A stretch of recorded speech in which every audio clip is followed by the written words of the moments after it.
everyone. Welcome back to the Israel Connection. I'm Esti, and my guest today is Naama O. She is the CEO of SparkIL. It's a social FinTech startup using P2P lending to provide crowdfunded, interest-free loans to small Israeli businesses, fostering social impact and Israel engagement. She founded Belong in 2018 to connect Israelis and world Jewry.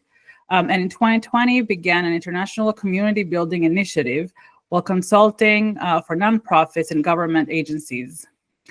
She's formerly the founding regional director for the Israeli American Council, IAC, in Greater Boston. She holds a master's in public administration from Harvard. She's a board member for several Israeli organizations, and she lives in Israel with her husband and 4 children, 3 of whom are currently in the IDF. All true. Hi, Naama. Thank you for joining me today. Thank you so much for having me.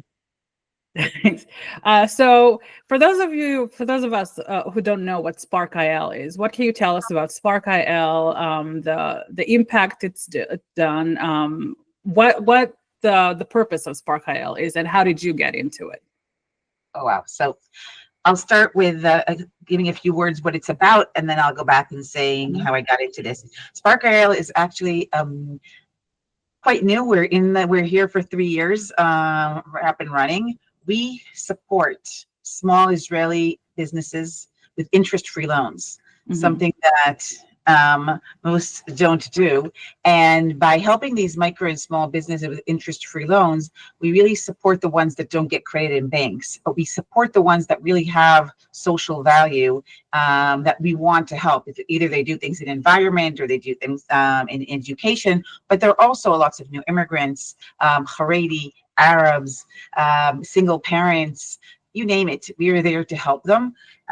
But the beauty of SparkIL isn't just about helping them with interest-free loans. What we actually do is that once we approve the loans and they go through a thorough process to see that they really are able to pay back their loans, then they go on the SparkIL platform. And anyone in Israel and around the world can go on the site and lend any amount to any business of their choice, and the full amount of their loan goes directly to this business. So we're actually creating a community of lenders worldwide to support these businesses that we already vetted in Israeli society. And it's inspiring to hear the stories of the businesses, and it's super inspiring to hear also the lenders and what they're doing and why they want to support. So it's really a way to help that helps from far away in a very easy and tangible way. This is an initiative of the Jewish Agency and Ogen, which is 2 very large organizations that we have great backing. And I got to this, actually, you read a little bit of my bio, but it kind of puts together these 2 of my main passions. One is really helping the ones that are less seen in society, the one that need that boost, and that resonates with me very much. And the second is how do we create a stronger connection between Jews throughout the world. I really believe in the concept of peoplehood. I really believe in the fact that we're here for one another, and this platform really makes that happen from far, from close.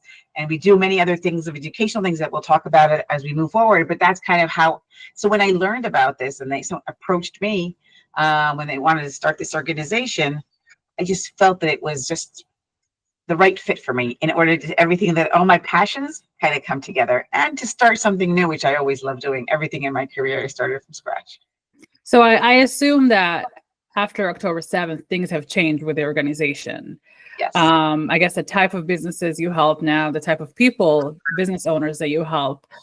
So with everything that's going on, I'm sure, there are hundreds of thousands of Israelis serving as reserves right now.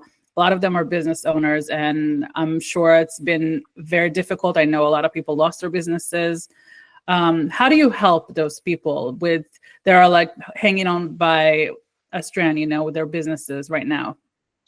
So true. So actually, we started this a year and a half before the war started. So when we started out, we were thinking about how do we help businesses in the social and geographic periphery of Israel. But when October 7 hit, we knew that we needed to expand who we're helping, and in a vast way. So we really immediately, I think it was less a week or 10 days later, we opened an emergency loan fund. And with amazing partners with like JFNA and the Jewish Agency and Ogun, but many others that also very, very heartwarming, I would say, philanthropists and the government and many others came together really to see the ones that needed it. So in the beginning, we were talking a lot about what's happening in the Gaza and below, and then up into the north. But as we continued, and until now, we understand, like you said, that the reservists, the IDF reservists, need our support very much. Mm. So we are in collaboration with many organizations that support IDF soldiers, so they know that they can, the reservists, so they know that they can come to us if they want to start a business, if they need to come back and start something new, or their businesses were unattended and now they need support. So what does it mean when they come to us? First of all, they apply for an interest-free loan. And again, this is for 5 years. There is no such thing in Israel in order to help them. But once they do receive the loan, we also connect them with a mentor in collaboration with our partner organizations like Hidek Shemesh and Ogun. They have a whole community of business owners, lots of educational aspects that they can learn, and they can learn from each other, webinars, so much more, and lots of trips then, missions that come from around the world and also from the US that come to Israel. Either they come independently or they come by the Jewish Agency. They come and meet the businesses. When they come and meet the businesses, of course, it's also a way to support them and buy from them and really be part of how they revive from where they were when they came back. So, given the different circumstances of people, especially now during the war, how do you approach each situation differently? And what do you think are the most important needs with these kinds of crises? So, first of all, you need to act quickly. That's the most important thing to do, because it takes time, a long time, unfortunately, many times, for the government to respond. And NGOs have the opportunity, if they're really, they know how to work quickly, really to respond in a way that can help in the right time. So I think that's number one, to be able to be flexible and really quick in order to do so. And of course, have the right partners in advance in order to be able to reach out and say, we need your support even more in order to help others. So, and luckily we have that. And the second thing is really to understand the needs. And for example, we, for also after October 7th, then again now, recently after the Iran operation, we understood that they need a gap of a few months until they start paying their loan, because they're again they went to reserve. So they need air breathing. Yeah. They need so we gave them a few months until they have to start paying back their loan. They don't have to start paying from the start. So it's really a way for us to understand the needs in the field. And sometimes they come to us and they don't really need a loan. We know that they need a mentor. So we said, wait, don't take a loan yet. Have someone walk you through it, or take a loan and have someone walk you through and see how you come back to your feet. So it really is I think the most important thing here is to see the person. And that's what we do.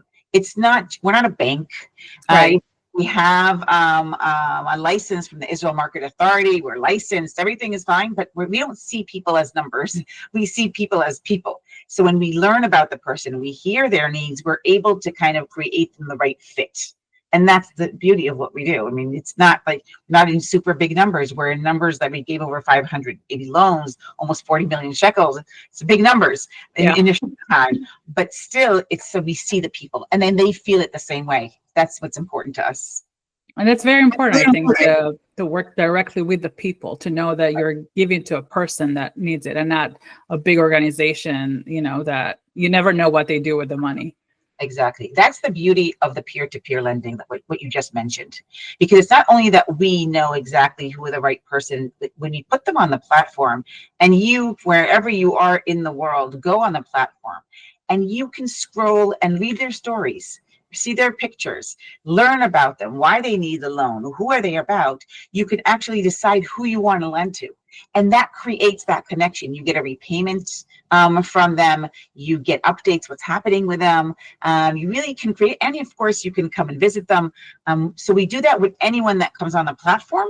And we also do that in educational areas, meaning we created educational toolkits all about Jewish values, all about Kol Yisrael Arevim Ze Lev Ze, mutual responsibility, about a new way of giving by the steps of Maimonides. Is like the highest level of giving when you help someone, you give them an interest-free loan.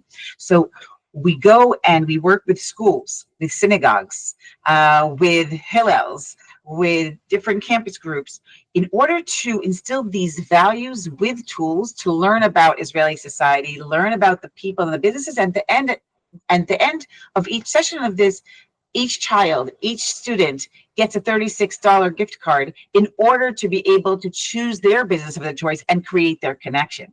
So there's so much that can be done and that is being done. And we have already so many schools and campuses, and we have fellows on campuses that this is just growing. You know, we every time we create a new prototype and a new way of we're spreading this word out, and it's beautiful to see how it's catching. So I also appreciate this conversation with you, because whoever is hearing this, you know, can connect us. They can come and be a lender on the platform, but they can connect us to a school, a synagogue, a campus of their choice, and say, oh, I want this to happen here. I want my children also to be exposed to this.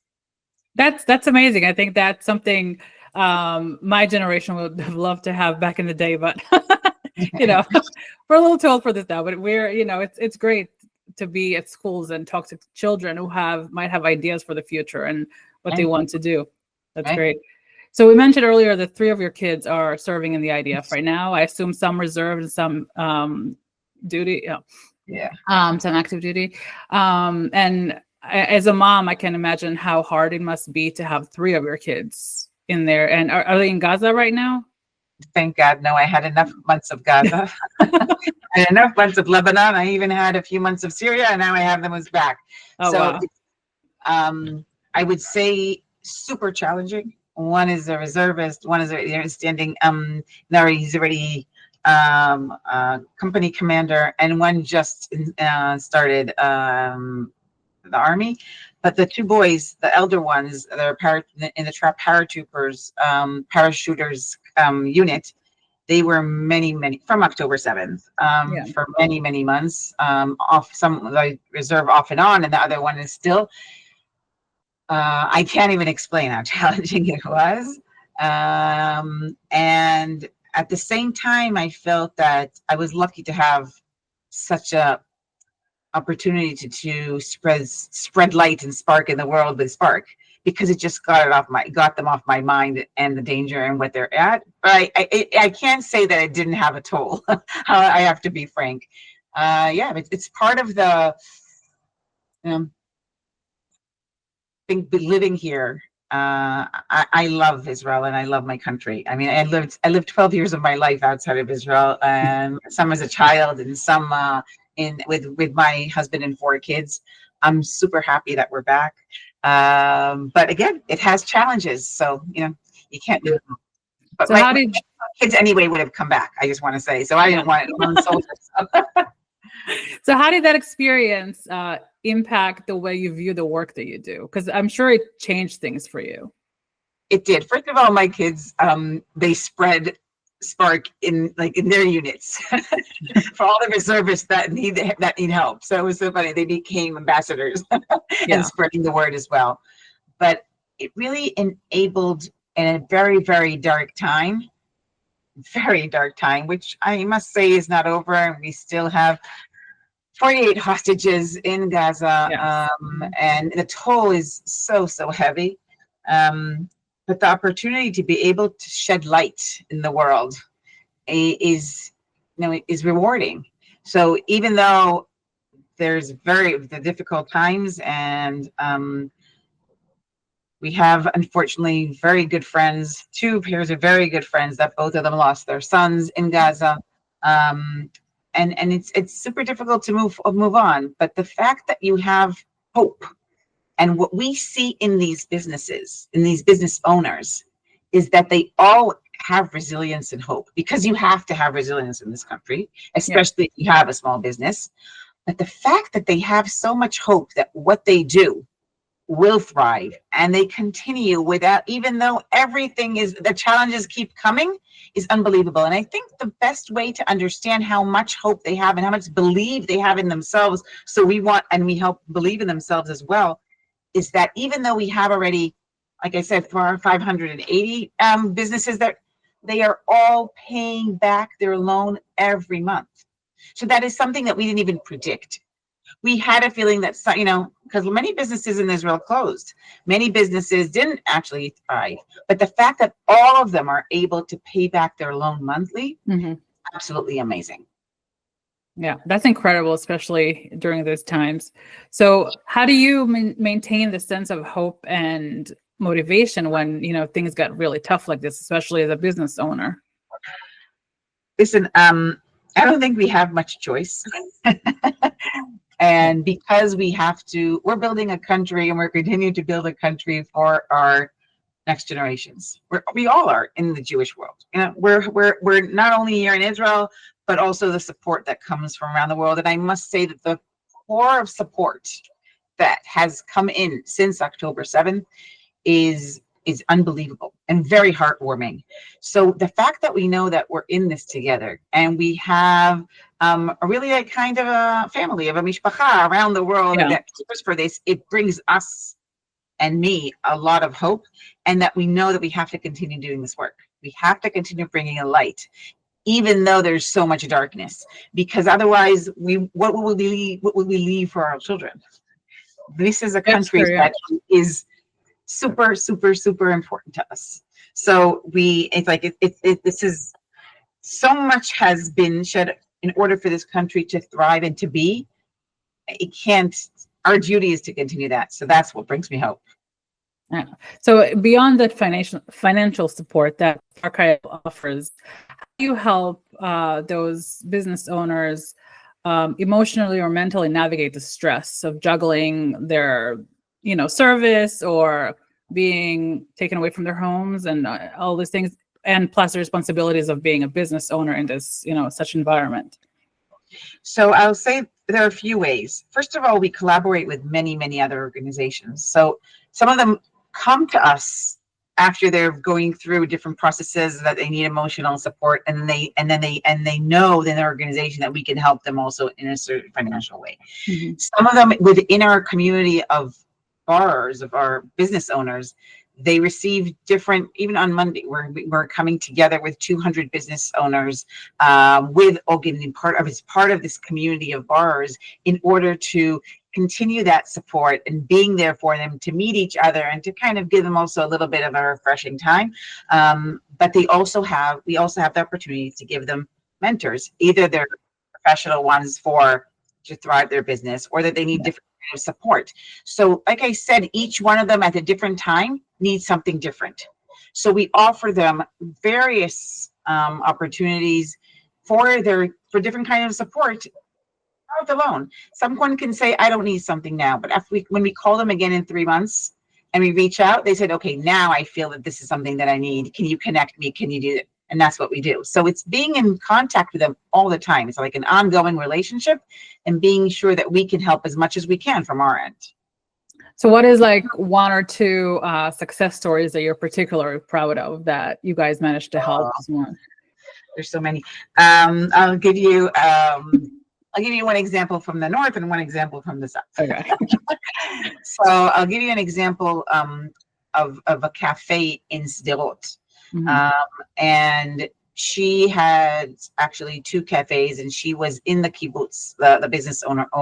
In kibbutz, it is on October 7th. She's a single mom with her 2 children, and she was like in the safe room with a knife. The terrorists came very close and then ran off. But what happened was they also came into the businesses and destroyed both, also in the kibbutz, but also in Sderot. And from there, they were shooting into the police station. That evening, when she came out, she of course left the kibbutz, went with her parents, and left the girls there in order to see what happened. And she's also was in the Army service for many years. So she automatically also went to reservists. So she has two businesses that she doesn't know what to do with them. She has two kids out of her house, and she's back into the Army. And she really didn't know what to do. And she was about to go bankrupt. Oh, wow. Because about a year before she opened the second one in Sderot, and she took like a very, very large loan from the bank, and they weren't prepared to give her another loan. Yeah. And then she heard about SparkIL. We gave her a loan instantly.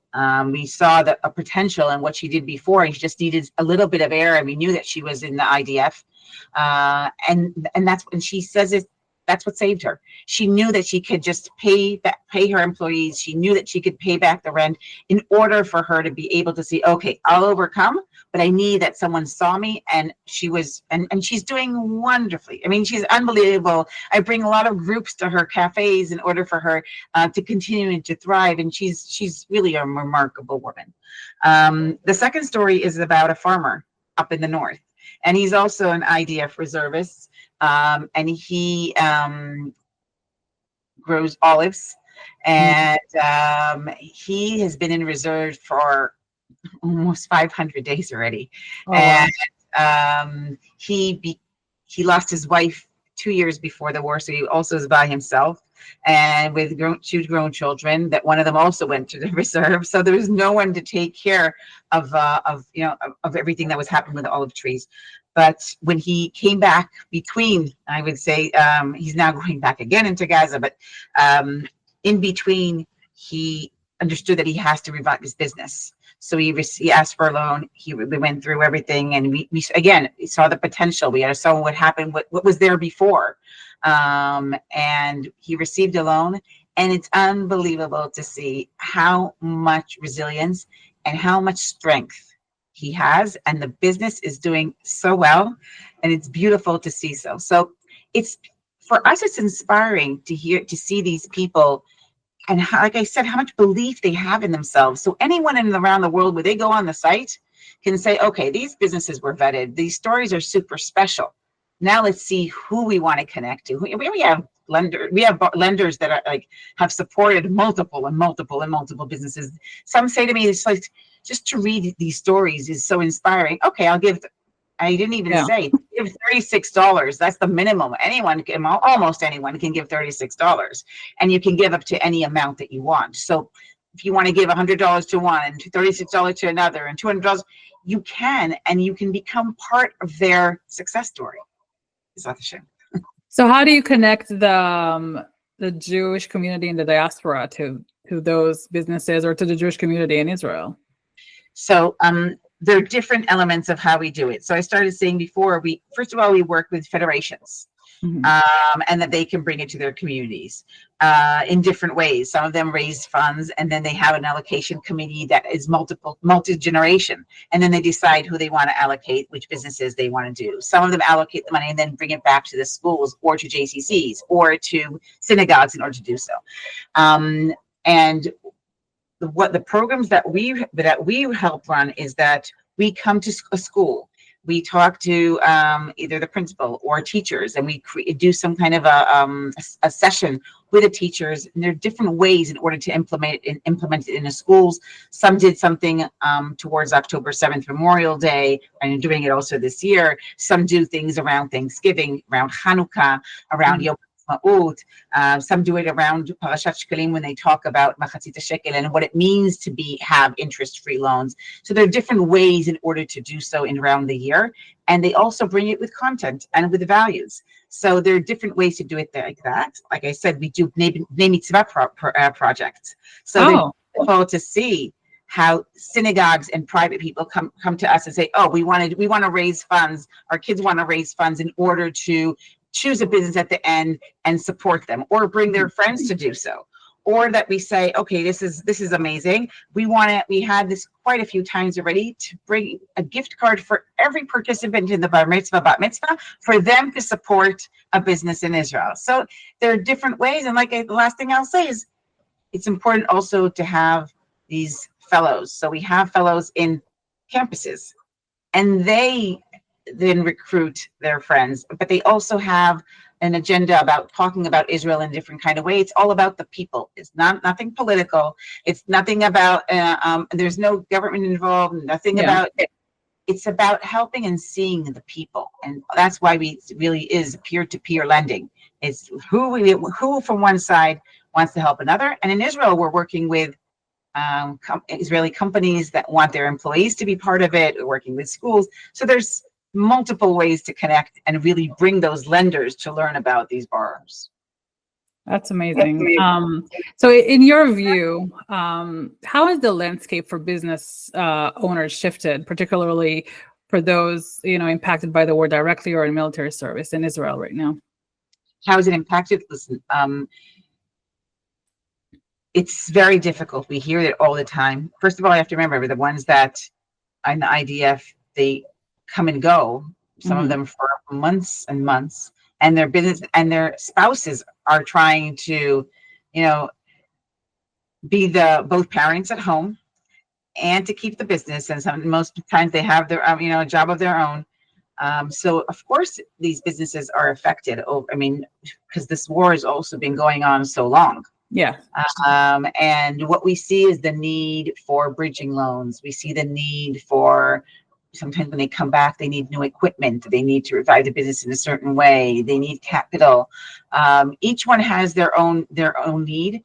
But what we do see, unfortunately, that many of the businesses have taken over time so much loans from banks and others, and they don't have another way in order to continue. So we're also cautious. We don't want to help. We don't want to give a loan to a business owner that already has too much debt, because otherwise they won't be able to pay back the loan. And not only they won't be able to pay back their loan, we're just going to get them deeper in the mud. So that's not what we want to do. We look at this in a social way of helping the people that can also pay back. That's part of our duty, and also to our lenders, but also to the business owners. So what advice would you give someone facing those challenges right now? And what would you tell them to help them keep on going?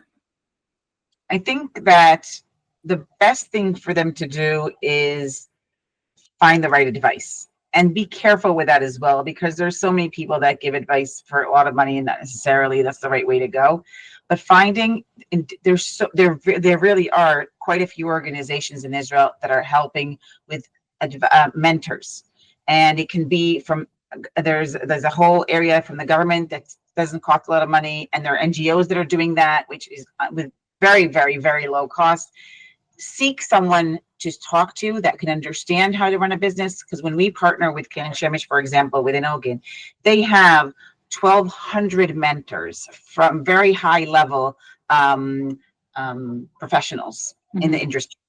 So they know what it means to run a business. So when you connect to someone like that understands you, it can kind of help you understand how to get out of your situation, or to walk you through it, or to know also where to get different kinds of support.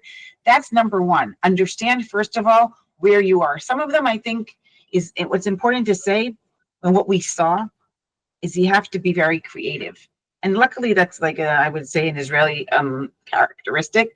But in order to be able to come back, and sometimes you need to change your model. Sometimes you need to change the business, the product. It's not easy, but the ones that are agile and are able to do so, and sometimes with the right support, are the ones that also usually can thrive over time and take this over time, which is also very important to know.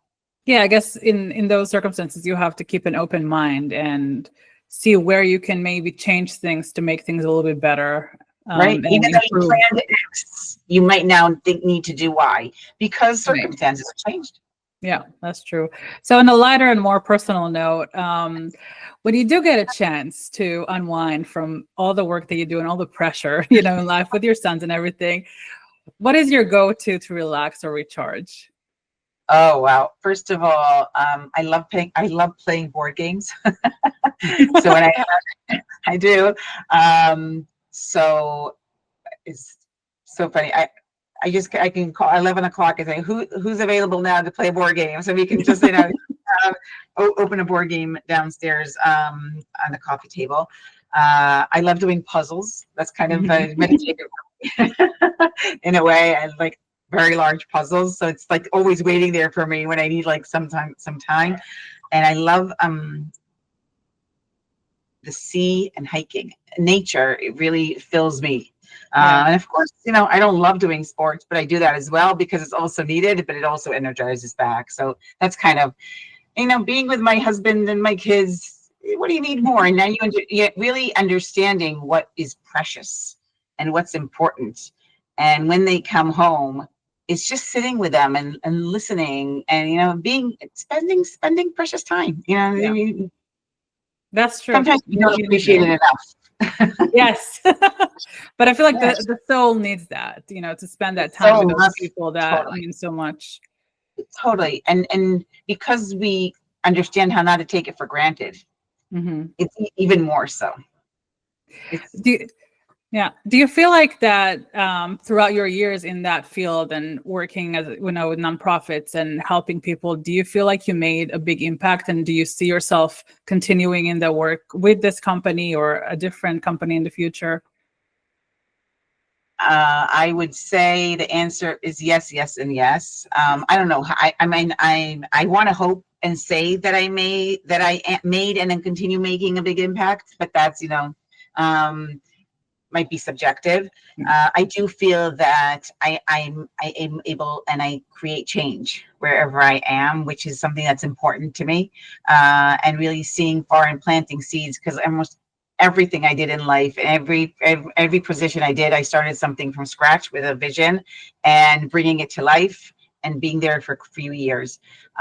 So I don't see myself in any other area other than in the social arena, in NGOs.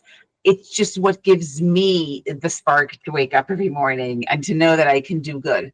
And luckily, this is it's like a dream job, and luckily I have it. How has It's it not. impacted your life? Like we talked about you impacting others, but how has the whole thing impacted you personally and your life Listen, since the for me, beginning? yeah, I mean, I'm at Spark 3.5 years. Mhm. I knew nothing about finance 3.5 years ago, and nothing in marketing, nothing in technology. I didn't come from these worlds. And for me to learn so much every day about new areas and being able to come to and have deep discussions about things I didn't know before, it impacts me and brings me to be an lifelong student. Mhm. And learning all the time from experts that know much, much more than I do, which is what's super important. And then bringing it back. So it's the opportunity to learn all the time and build on that and doing another step and helping others with the knowledge that I have and building a team and bringing on the right people. And I have an amazing team and an amazing board, very, very smart people and, well connected. It's important. Yeah, So being able to create those connections and learning from them every day, that, is what inspires me too. that's amazing. So if people want to learn about SparkIL, where can they find information? And The easiest thing to do is to go online, www.sparkil1word.org. And everything's there, everything that I mentioned. First of all, become a lender. As a private person, there's an educational place that you can come and you can learn about the different opportunities and connect with us. You can send us, of course, an email. You can send me a personal email. Always, anyone in the team, if you want to become a campus ambassador, a fellow, you can fill out a form. We'll get back to you. There are different opportunities. Everything's on the site. Very easy to navigate. Very easy to learn about the people and what we do. If you want to be a partner, if you want to become a partner and a donor, anything is relevant. We want this to be bigger as we move forward. We're having conversations also now, starting also outside of the US and in Israel, in Australia, in Mexico, in Europe. This is a potential of a connection for anyone, anywhere, in because it's such a low entry point and it's so tangible and you see exactly who you're helping. It's good for the soul yeah, just to be part of it. So that's I welcome amazing. anyone that wants to be part of it. All right. Well, Nama, thank you so much for being here. Hopefully, people check out the website and learn more about the organization. And if they can help, course. And yeah, it's been a pleasure talking to you. Same here. Thank you so much. Thanks for having me. Thank you all for listening. Until next time.